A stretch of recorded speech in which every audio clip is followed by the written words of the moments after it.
the architecture of 8085. Now, as we all know, the microprocessor is actually the heart of any microprocessor unit, any microcomputer unit.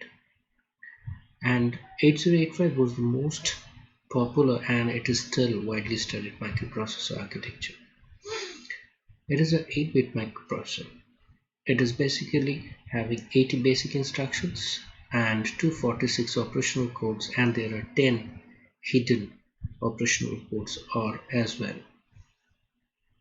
Now this is the general overview or general diagram of the internal architecture of 8085.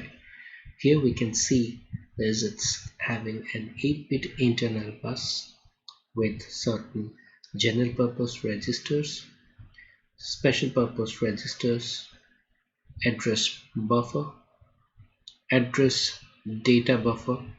This is actually a multiplexer. It's a time multiplex bus where the lower order address bus and the data bus are multiplexed together to form 87 to 80. That is 8-bit bus. Now it is also having an instruction register. It is having instructor decoder and machine cycle encoder. It is having an arithmetic logic unit. It's an 8-bit arithmetic logic unit connected with status flag, temporary register, accumulator, and it is having a timing and control unit. We will discuss each and every unit in brief. Now, talking about the arithmetic logic unit of 8085, it is capable of performing arithmetic and logical operation on 8-bit data.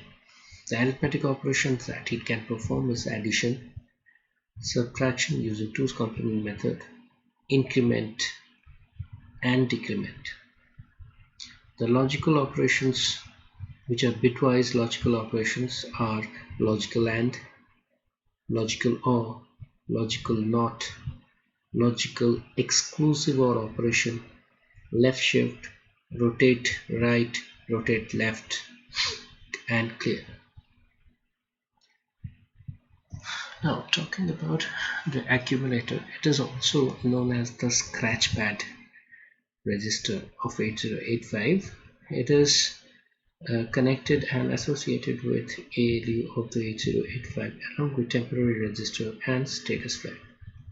Now it is an 8-bit register, and it is the by default register. It actually holds one of the operands of an arithmetic or logical operation. After any logical or any arithmetic operation, the result by default is stored in accumulator. Now there are certain general purpose registers. Among them are BC, DE, and HL. These are all general purpose registers and are all 8-bit in size. Now this can be used individually, and it can also be used in pair. If at all you have to use it in pair, it is only BC, DE, and HL. None other combinations are possible. Now it is also having a temporary register, which is W and Z. This is only used by microprocessor for its internal use, and it is not user programmable. Now there are certain special purpose registers. Among them, one is stack pointer. It is a 16-bit register. Another is a program counter. It is again a 16-bit register. And there is the increment decrement register, which is also a 16-bit register. Now, what is program counter? Program counter basically contains the address of the present instructions that is being fetched, and once it is fetched into the system, it automatically increments to the next address, next location of the address of the next instruction.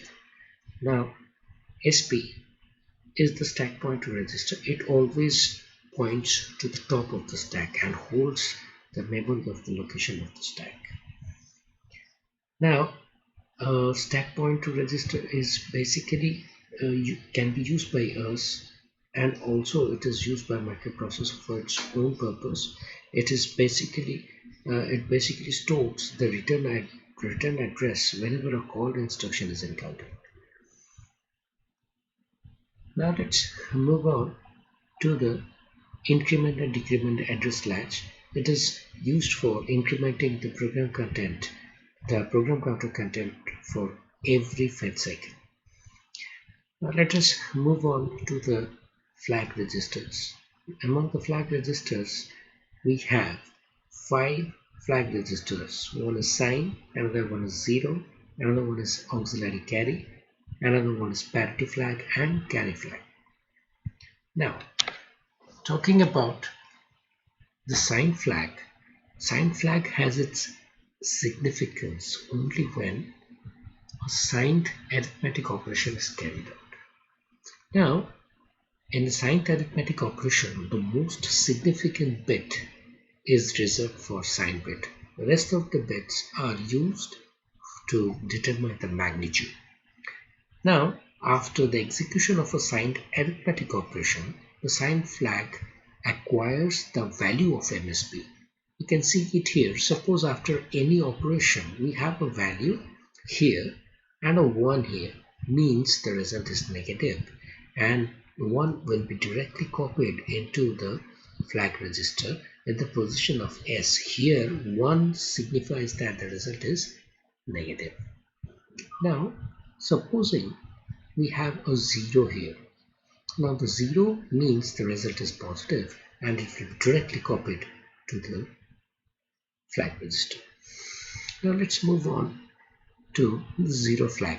Now 0 flag signifies that after any arithmetic operation, if the result itself is 0, then the 0 flag will be set to 1. Now if after any arithmetic or logical operation, if we have a valid data here except a non-zero data, then the 0 status flag is reset and it is set to 0. Now let's talk about auxiliary carry flag. Now auxiliary carry is set to 1 if a carry is actually transferred from the most significant bit of the lower nibble to the least significant bit of the upper nibble. How it can be explained? Let us try and understand. If we add two numbers, so it's 4b and 69, after addition you can see the most significant bit of the lower nibble is presently transferring a carry to the lower significant bit of the higher nibble. So only during this the auxiliary carry is set to 1, else it is set to 0. Now let's move on to the carry flag. After execution of any arithmetic instruction, if the carry is produced, then the carry flag is set to 1. In this particular example, we can see that a carry has been generated and is directly reflected to the carry flag register. The similar thing happens if there is no carry, a 0 will be reflected to the carry flag register. Now let's talk about the parity flag. Now parity flag register contains a 1 if after any operation we get a result having even number of ones. In this particular example, we can see that there are 6 ones and hence this particular flag will be set to 1, else it will be set to 0. Now what is the purpose of timing and control unit? Now timing and control unit is necessary for execution of all the instructions that are possible in 8085.